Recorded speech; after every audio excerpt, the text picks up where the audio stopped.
Hello guys, this is video না video. আজকে আমরা রাক্সানা শুরু হয় নতুন ড্রিঙ্কস ট্রাই করব। এটা হলো আমরা আগে দুটো ফ্লেভার খেয়েছিলাম, ওটা হলো লিচি আর ওয়াটারমেলন ছিল।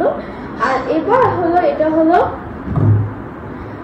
Lemon rich flavour. সো এটা আজকে আমরা ট্রাই করব। এটা আজকে রিলিজ হয়েছে লাইভের মাধ্যমে। Let's try it. এখন ট্রাই করি।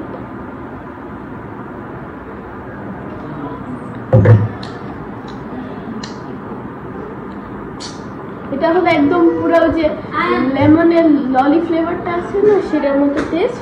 It's good for summer. তুমি স্কুলে যাচ্ছো অথবা প্লেগ্রাউন্ডে অথবা যখন খেলতে যাবো বাইরে, তখন এটা নিয়ে যেতে পারো, কেন কি ইলেকট্রোলাইট আর এটাকে হাইড্রেট করে শরীরকে রাদার দেন ওয়াটার। আর এটা অনেক কম চিনি আছে, so it's better for. So guys, try the blue and subscribe to my channel. Bye.